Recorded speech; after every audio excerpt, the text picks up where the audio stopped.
Update খুব বেশি কিছু নেই। আমরা উনি যেভাবে চেয়েছেন মোটামুটি একটা ছোট ডেলিগেশন যাবে, আমরা ওই বিশাল ডেলিগেশন নিয়ে যাব না। এবং উনি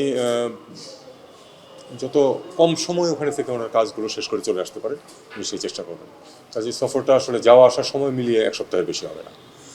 ডেলিগেশন আসলে কারা কারা থাকছেন আর মানে কত সংখ্যক কতজন হতে পারে আর তারিখটা কি নির্ধারণ হয়েছে? এক্সাক্ট সংখ্যাটা আমি আপনাকে আজকেও বলতে পারবো না, কারণ এটা এখনো মানে একটু তৈরি হচ্ছে যে থেকে ফাইনাল হবে। তবে যেটা বললাম যে একটা ছোট ডেলিগেশন হবে, খুব বড় ডেলিগেশন হবে না, একেবারেই ফাংশনাল, যাদের প্রয়োজন আছে ওখানে স্পেসিফিক্যালি কাজ আছে শুধু তারাই যাবে।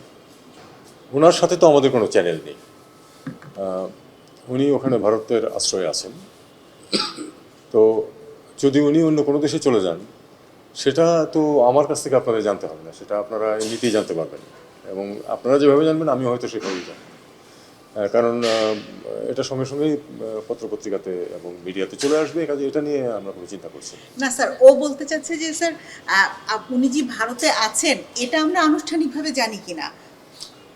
আনুষ্ঠানিকভাবে আমরা তো প্রথম থেকে জানি যে ওনার অনুরোধেই তাকে ভারতে ঢুকতে দেওয়া হয়েছে। এটা তো ভারতীয় একটা মিডিয়াতেও এবং অফিসিয়াল চ্যানেলে চলে এসেছিল আমি যতটুকু জানি।